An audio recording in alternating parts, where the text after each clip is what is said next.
It is Wednesday, the 10th day of January 2018. Hello there and welcome to News Tonight. My name is Edward Rukidiki Janangoma. And I'm Patricia Lokoma. It's nice joining you. And on sign language, of course, is our colleague Jonan Opori. We're coming live to you on air and also online, and you can also follow our news on Facebook. Our Facebook page is UBC TV, but also on YouTube, and that is UBC TV. And also you can drop us a comment on Twitter. Our Twitter page is at UBC TV. Let's get started. Uganda Veterinary Association has expressed the need to strengthen a surveillance system to monitor the safety of food, especially from animals.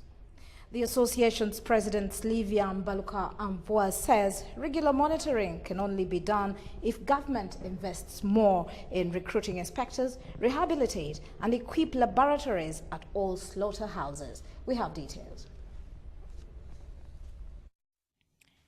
Kampala Capital City Authority is cracking whip on meat dealers violating quality guidelines.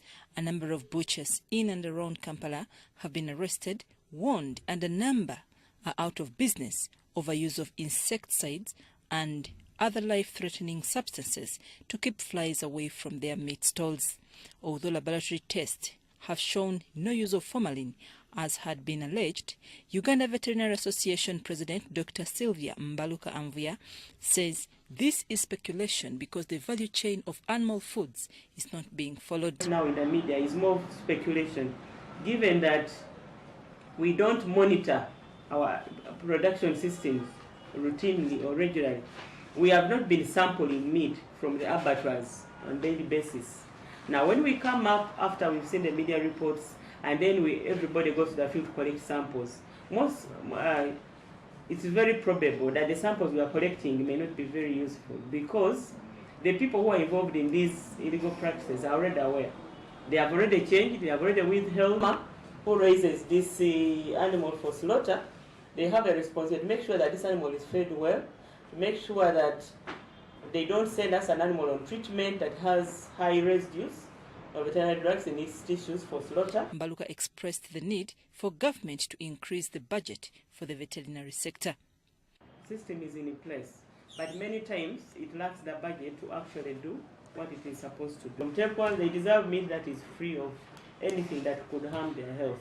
And this can only be achieved when we have a system in place at the different points of the value chain where we can carry out all the recommended tests. Then we send out a product that is safe. To avoid speculation and alarming the public without actually having concrete evidence, we should have been recording the safety of these products and the level of residue. We should have been recording for the last 5 years, 10 years. Then when we come up and make a report, we are basing on that, which is still lacking right now. But we would like to do it if the government can facilitate us and can equip our laboratories and diagnostic facilities, not only at the district slaughter government, but also in the slaughterhouses, as it ought to be. Accordingly, contaminants in food are unavoidable because some are not intentionally added. However, intentional addition of unacceptable substances is criminal. A food safety specialist from Kampala International University, Professor George Nasinyama, says sugar, paper and fly-proof premises are acceptable.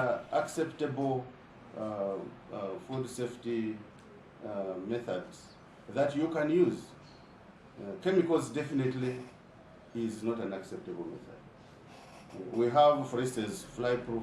We are required to have fly-proof premises. That is the guideline. How you do it, they leave it to you. But the guidance is that there are products on the market which are acceptable. For instance, we have sugar paper. You've heard of sugar paper. This one which bakes is sticky. Sticky, you know, when a fly falls on that paper, it gets stuck there. If transportation of livestock is not done appropriately and they get stressed, the quality of meat is affected and may cause typhoid to the consumer.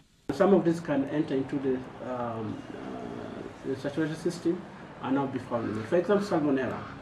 if number stress can increase the shedding of these organisms, and can even other animals which are in that batch can also get contaminated. Salmonellosis is one of the diseases you can get from typhoid. Government, through the Ministry of Health, is collecting samples to take them to the Government Analytical Laboratory for testing. Meanwhile, the public has been urged to be conscious of the meat they buy. Meat must have a stamp on it as evidence that it was inspected and that it is being sold in a clean environment. I'm Nafka Farida and Gloria Gwitabinji in Wandegea. Gloria and Gwitavi and Farid, of course, thank you so much for that report there, Patricia. And of course, a very, very worrying, trend of events that has been taking place. And actually, one thing that I noted in that story there is, shop attendants or shopkeepers having actually meat stored with other things like, beverages. This is something that that's very bad. Yeah, but then now my worry is the concoction. What are the specific components that have been putting in this meat? We really would want to know, because if you've been eating meat for more than 10 years, now we should be worried for cancer and all these other sicknesses. But the beauty about it is that UNBS, as well as a government statutory that is mandated to actually protect the consumer, they're coming out to carry out a joint operation across the country on all these butchers. And of course, that story will be later on joined in this program by one of our editors to discuss more about what is happening and what KCCA and of course UNBS are doing to ensure that you are protected from eating contaminated meat. In other news, the Director of Public Prosecutions has dropped murder charges against former KAMPALA Central Police Commander Aaron Baguma. Now, the move has been revealed by Alex Ojik, who is a principal state attorney prosecuting the case of ASP Baguma and his co-accused persons. We have more in this report. Former Kampala Central Police Station DPC, Aaron Baguma, is a free man.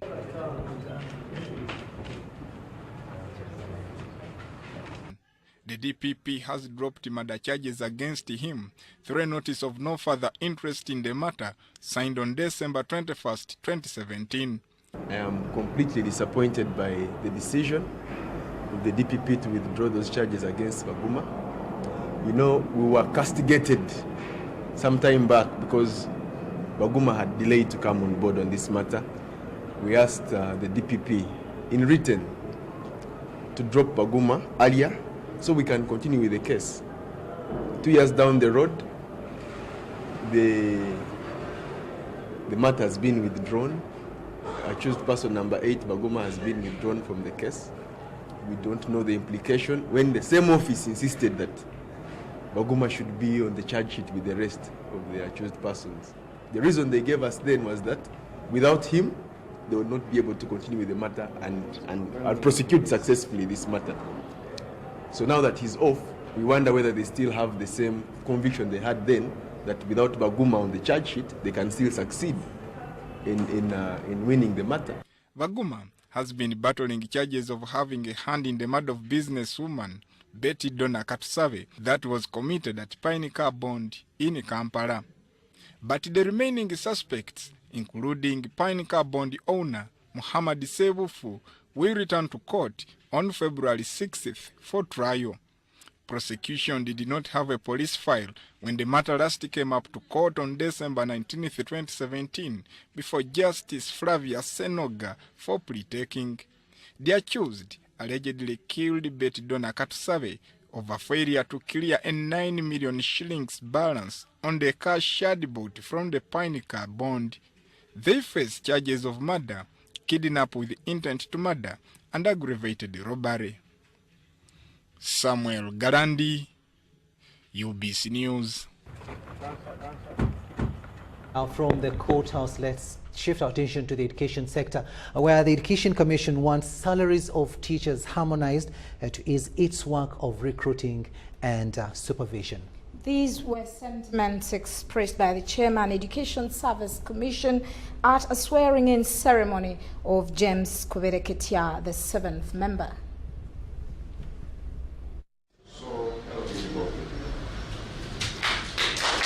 By taking this oath and appending his signature, James KUBEREKETYA becomes the newest member of the Education Service Commission. Presiding over the swearing-in was Justice Patricia Basaza-Waswa, who congratulated the 7th member of the commission, but also advised him to serve diligently. So look up to you, the new member, and even the rest of the members of the Education Service Commission to uphold these values all the time, at all times. In attendance were other members of the commission, led by the chairperson, Haji Badru Lubega Wagwa. Haji Lubega urged government to expedite the process of harmonizing salaries of public servants, especially the teaching fraternity. We appreciate there has been an effort to increase their wage from primary to secondary, but it's not yet up there. So our request as a commission is that the government should enhance the salary and wages of the education personnel to enable them to work diligently without any excuse of I'm absent because of this, I'm not able to come because of that, and the rest of that. In 2008, the Education Service Commission developed the scheme of service for teachers that stipulates the training and retraining of teachers, their career path, professional development, and job description. However, close to 10 years down the road, very little has been implemented in line with the scheme. Now, Haji Lubega says, with a duly constituted commission, a lot should be expected. Dorcas Kimono, UBC News.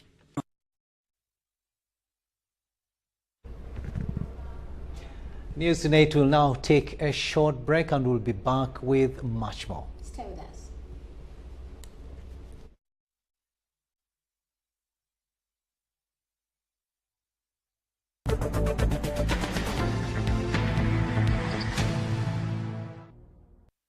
Welcome back. It's time to continue with what's happening and what's making headlines in our news tonight.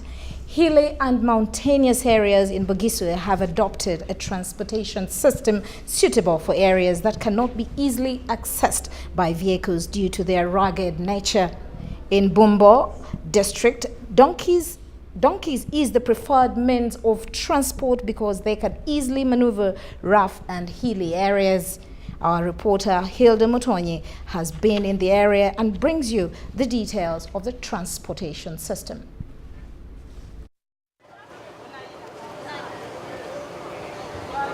As you load your produce on a cart, a bicycle, or on a pickup, people living in hilly areas either have to carry their merchandise on their head, back, roll or pull their loads along.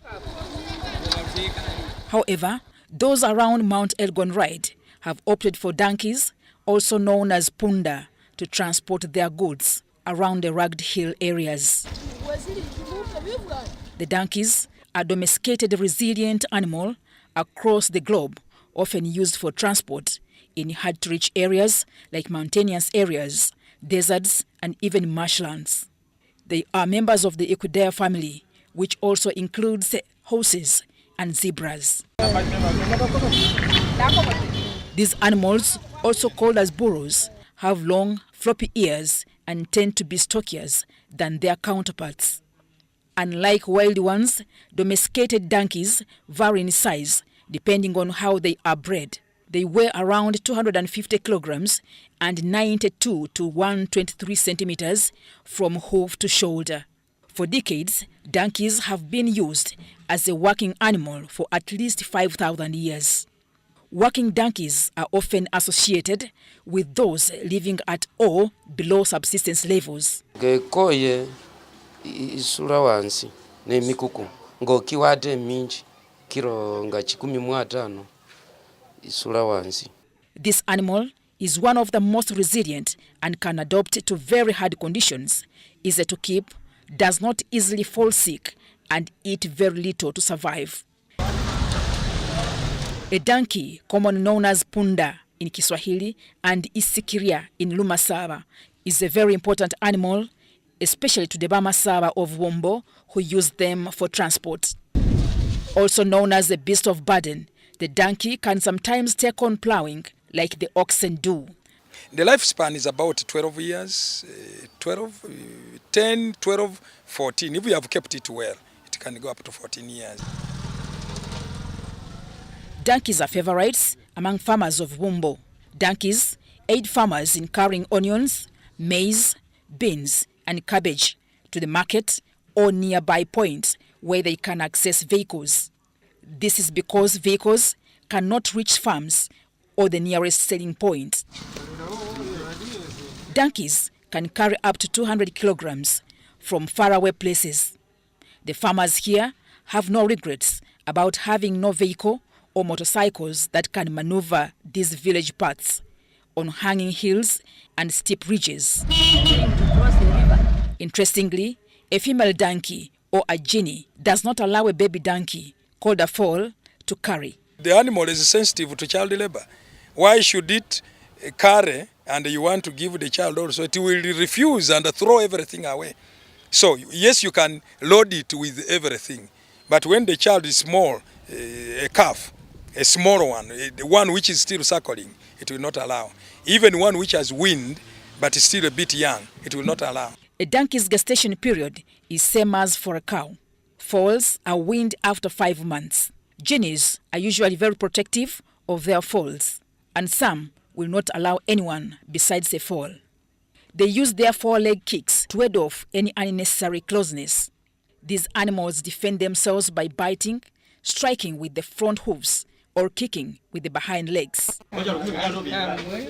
In case it dies, the Bamasaba in this place celebrate its death by burying it, unlike other surrounding tribes who eat the punda because it's part and parcel of them. When it grows old or by accident it dies, we bury it with the honors of giving it that decent burial, having worked for you. Because it has helped you, it has done a lot for you, you don't eat it, no. This equally applies to a cow which has given birth to the entire kraal. When it gets old, the Bamasaba do not eat of it out of respect. Wambuya Patrick Wasimwamu has been in the business of herding donkeys for over 20 years and uses them for carrying produce for people.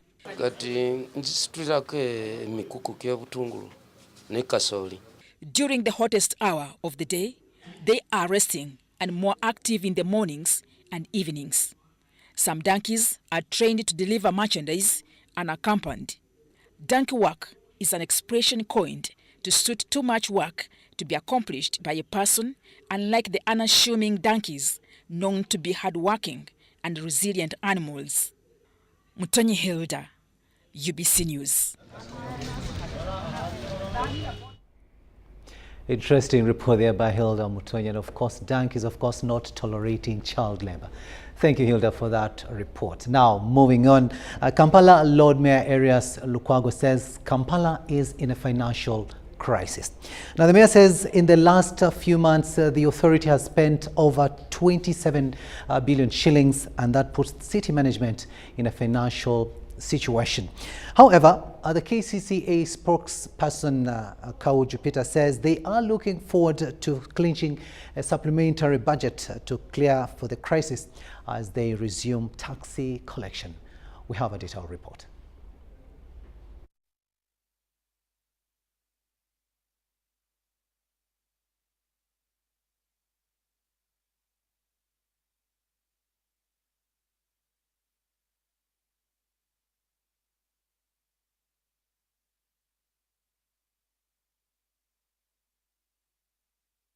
Kampala Capital City Authority is seeking for a financial bailout due to lack of funds to facilitate its activities. In a report to Council, the Lord Mayor Arias Lukwago said activities like garbage collection, buying protective gear for support staff, and power costs have been affected by lack of money, leading the Council into a crisis.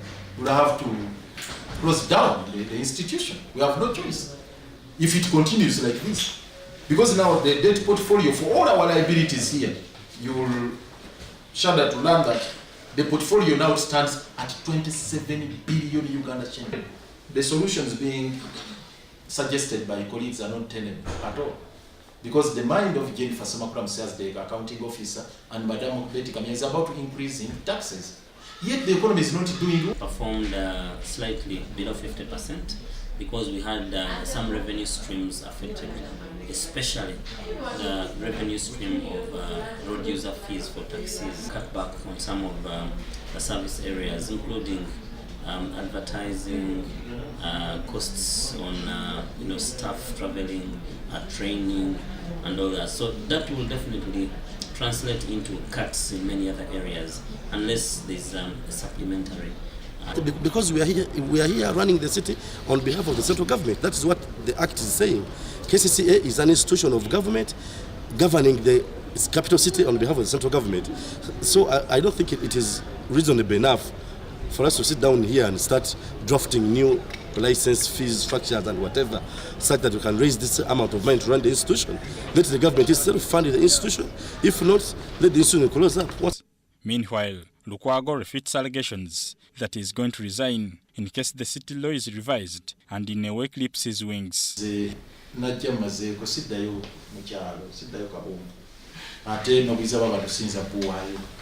abadakirowooza nti gyekiri nti bayinza okunyigiriza neŋŋamba nti kati nsuddewo ekifo ky'abannakampala ekyo tekiriyo, tugenda kufaafaagana paka mulwanyi asemba, tugenda kufaafaagana paka ewasemberayo ddala ku nsonga eyo. So this follows social media messages suggesting that Elias Lukwago would resign if the KCCA bill before Parliament is amended to reduce powers of the Lord Mayor. Bernard Iga and Gloria Gutabinji, UBC.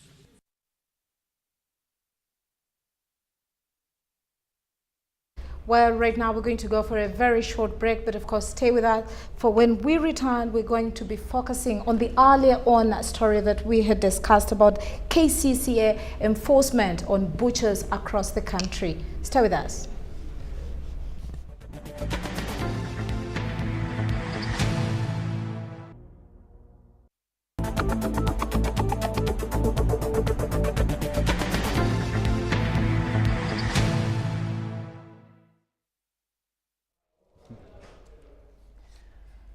Welcome back from that short break, and this is UBC TV and you are watching News Tonight.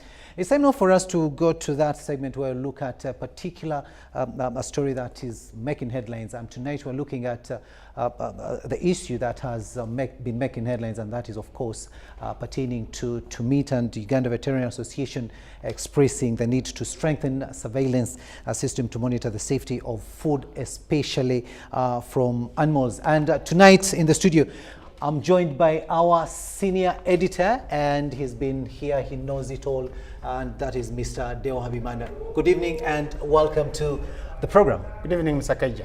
Today, of course, we are looking at the issue that probably also affects you, because everybody in the country, apart from the vegetarians, most people eat meat. And today, we're looking at an issue where the Uganda Veterinary Association is coming up to and is saying that they need to strengthen surveillance systems in order for them to monitor the safety of food, especially from animals. And of course, this comes in the wake of a recent closure of some butcheries and some shops that sell, that deal in meat, because the meat actually has been contaminated. And they say that from the abattoirs or the butchers, the meat is, there are some chemicals that are put into the meat. Your take on that? Yeah, good evening, viewers. Glad to be here to talk about meat. I am not a specialist in meat, but I have read and I've seen where meat is being sold. And probably to begin the story is, as a young reporter, as a young journalist, one of the few stories I reported on was the hygiene at abattoirs. At that time, I think there was an issue of some disease in Kampala, and we were attributing it to bad sanitation, bad hygiene around abattoirs, and there were so many floods that time, and people were getting sick, people were getting contaminated and all that. And it was some big, certain mayor lost the elections because of that. There was a mayor called Iga, I think, in Kampala. He lost because of this issue. That time it was flies.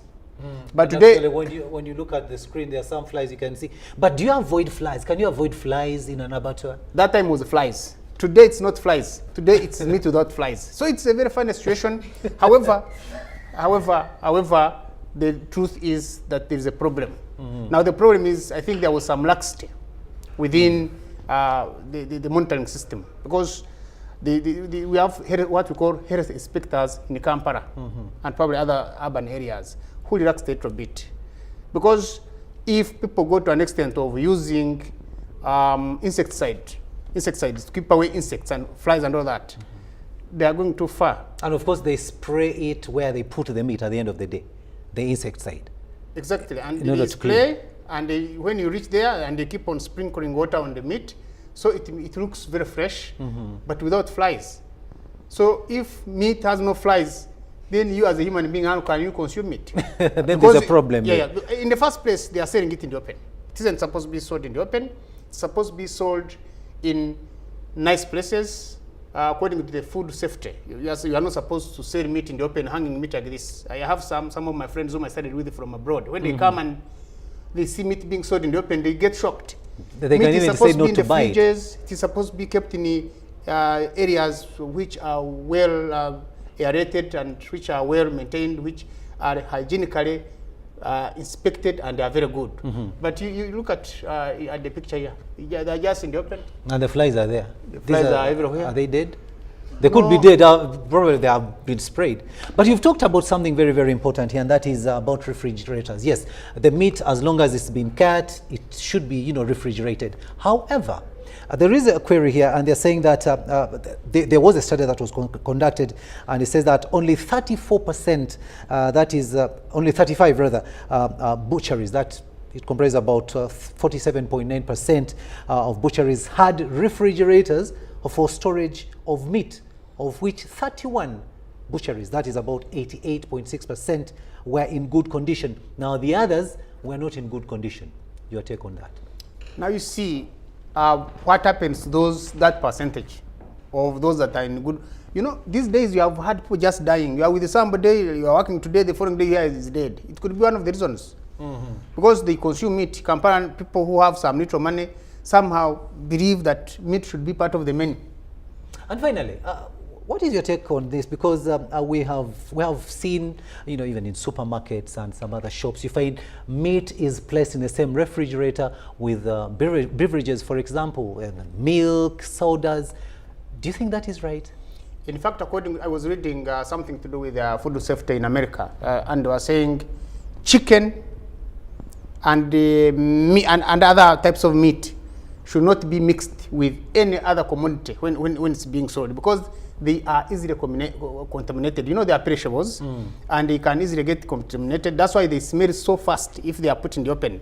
So they are not supposed to be sold with other things. And by the way, one thing I didn't mention is that people who are selling meat, people who are selling milk, people who are selling chicken should be clean.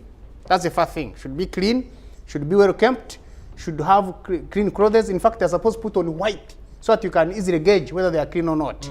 And then the other thing I didn't mention is that today KCCA had wanted to close all of the abattoirs because they are also not happy with what they have had.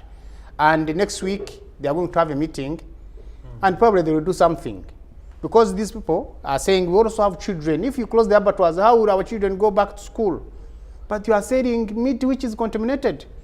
We want people to die so that you can get money to take your children to school. It is some kind of situation we are in, but hopefully we shall be out of it. And finally, time of course is not our best ally. Finally, as we leave this discussion, what would be your advice, first of all, to the people in the meat industry, and also to the consumers? Do you think consumers should really take serious care in as far as what they are buying is concerned and where they are buying it from? My advice would be to the consumers that be cautious of where you are buying from. Be cautious, make sure that you are buying. If it's the goat meat, kindly make sure it's goat meat, and look at it, and probably have time to be very cautious and look at the meat the way it looks like, that there is no chemicals which have been sprayed. But by next week, because Uganda Veterinary Association and the KCCA, they have moved in, so I think by next week we shall have the inspectors doing their work, and we shall have probably clean meat. But as of now, let us keep on guessing and probably playing. Player can also do some wonders, Always a pleasure having you on board. And of course, this has been Mr. Habimana Deogratius. He's a senior editor here on UBC TV. And we've been discussing this issue that is making headlines, and this is meat that is contaminated, and the abattoirs, some of them having been closed. But that is a story. It's a developing story, and we shall definitely follow it up for you. And next week, of course, there is going to be a meeting, and we shall have that story here, and we'll give it to you as it unfolds. And of course, coming up next year on UBC TV, and of course News Tonight particularly, is going to be Business News with Patricia.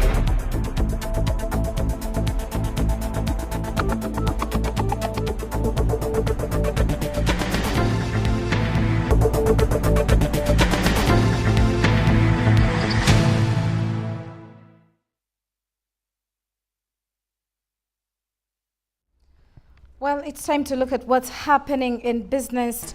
And of course, Ugandans can now be affordably transported to various national parks across the country.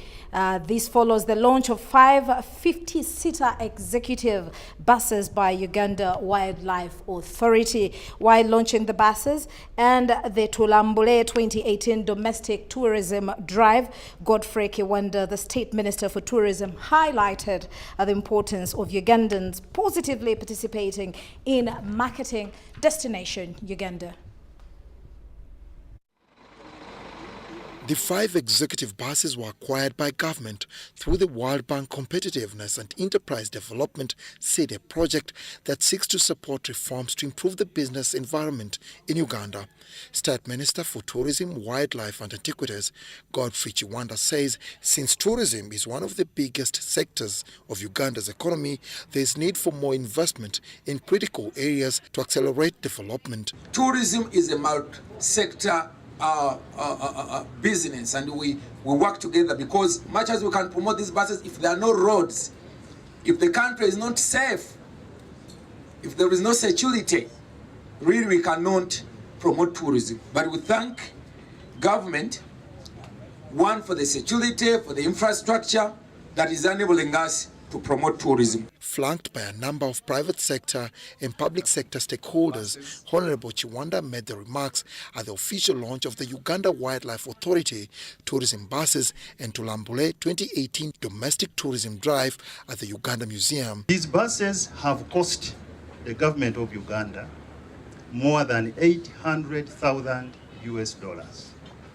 That is about 3 billion shillings. The 5 that you see here have been bought with the support of the resources mobilized by the government of Uganda and working with the World Bank through a project that PSFU is coordinating.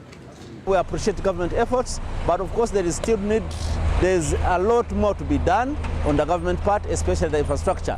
You've seen these good buses which have been launched, but of course they need good roads. Over the years, transport to the national parks was a major concern. Firstly, the poor road infrastructure made it difficult to visit the parks, a situation exacerbated by lack of affordable means of transport. With improved infrastructure, the parks can now be easily accessed and have also spurred investment. Andrew Seguya is the Executive Director, Uganda Wildlife Authority. The price per person moving to the national park has now drastically been cut. So we expect that many more people will be able to move. We have created about 65 rooms in Queen Elizabeth National Park. We are creating more rooms in the different national parks. These new investments by UA, Uganda Tourism Board and the private sector are expected to market Destination Uganda as one of the best in the world. Isn't it beautiful? I've stepped out of one of the buses that has been launched today. This bus is one of the 5 that have been launched by Uganda Wildlife Authority that are meant to promote domestic tourism in 2018 and the coming years. Dennis Igoa for UBC News at the Uganda Museum. Thank you, Dennis, there. And then moving on to National Lottery. Gaming and lottery is not breeding a lazy and redundant society, refutes Aaron Kasozi, the General Manager, Lead Tech Uganda. Lead Tech is a business entity licensed by Uganda Communications Commission to carry out the national lottery. Now, while handing over 5 million Ugandan shillings to the winner on the ongoing Takula Cash National Lottery, Kasozi noted that a lottery is big business and is regulated, and it can generate substantial revenues for different economies. This is the first, this is the 5. This is the series, this is the 4. This is the 1. This is the 6. So single the 5. About the 1. Nga 4 year obo wangu. 20 million. Yeah, about 4. Nevereno, 3 nevereno. Takula Cash is a game we launched on December 11th, 2017. We have had, it's a game, there are 3 different games. There's Treasure, Matatu, and Soccer. It's a game, yeah? And first of all, we're regulated, and we say it's 25 years and above, yeah? So we're not breeding people who don't want to work. It's a choice. You say, you know what, you play, there are regulations, you win. If you don't win, it's a game of chance. So it's not, we're not telling you that based on this for livelihood, yeah? It's a game, come, play. If you win, you're lucky. I have a business today at Nyendo. Even I have a child who wants to start study. I have been lacking school fees, but now I have got the school fees.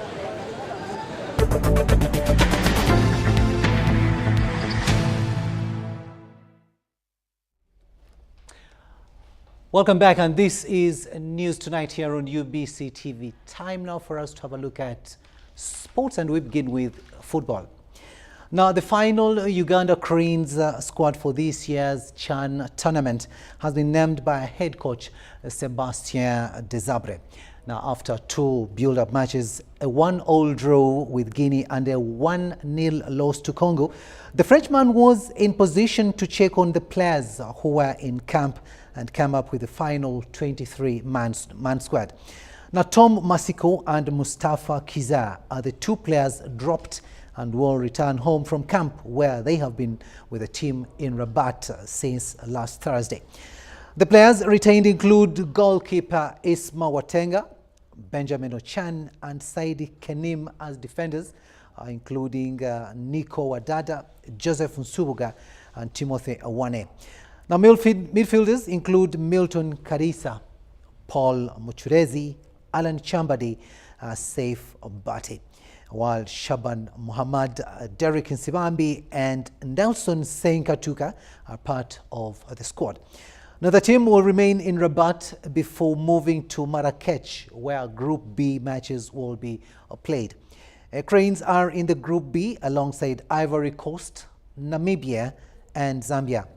They opened their campaign against Zambia's Chipolo Polo on January the 14th.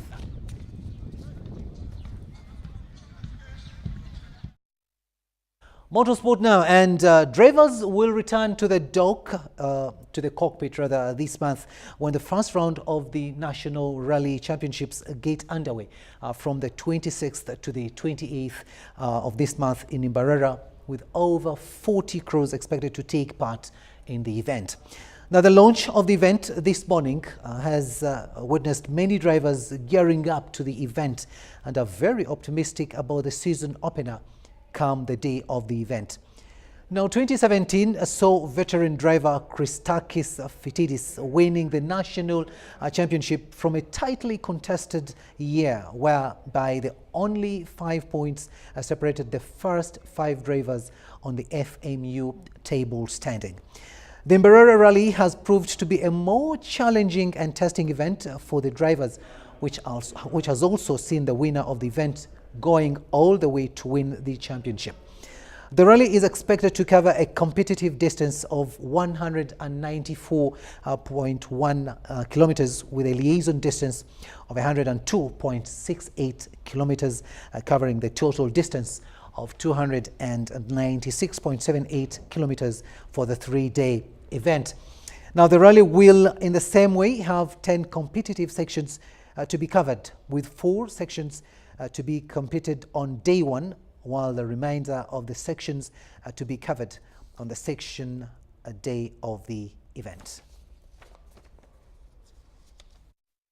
Distance eyagala eri 194.1. Omwaka oguwedde twalina enkuba yatutaataaganya nnyo, amakubo gonna neegonoona, naye kati tusuubira enteebereza y'obudde tuga nti bwajja kuba dry, naye twakoze amakubo nti ne bweneeba nkuba ne bwe gunaaba musana emmotoka zonna ne zino ezaffe eza 2 wheel zijja kuyitamu. N'ekirala aba Clubman Rally Championship Federation omwaka guno yagambye nti kyatteeka bo bajja kuvugako kitundu ku rally bwe banaatuuka ku section ey'omukaaga Kakoba rally yaabwe bwejja okukoma baddeyo.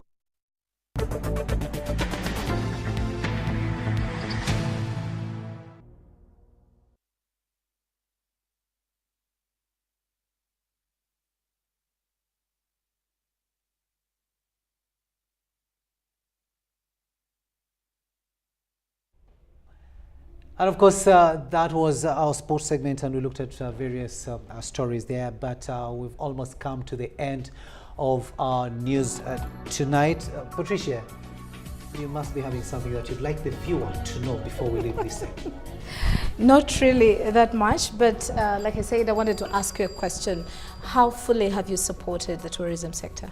Well, Patricia, as I said, the tourism sector is very good, especially for the country's economic recovery, because with tourism you can get in enough foreign exchange to build roads, to build hospitals. However, it's been a little bit expensive on the higher end when it comes to local tourism, especially local tourists, Ugandans, because they've been having it, they've been finding it very difficult to visit game parks because of the rates. But with these buses, probably now people can book, and they manage to access the national parks at a relatively low price. Kija, whether it's expensive, whether it's cheap, this is our country.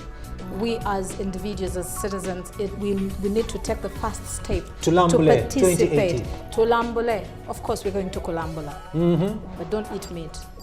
Oh, but next week we shall try and eat meat. Anyway, with that, we finally come to the end of news. My name is Edward Rukidi Kijanangoma. And I'm Patricia Lokoma. It has been an interactive night. Thank you for staying with us. General Pori has been on the sign language desk. We wish you a blessed night. Good night.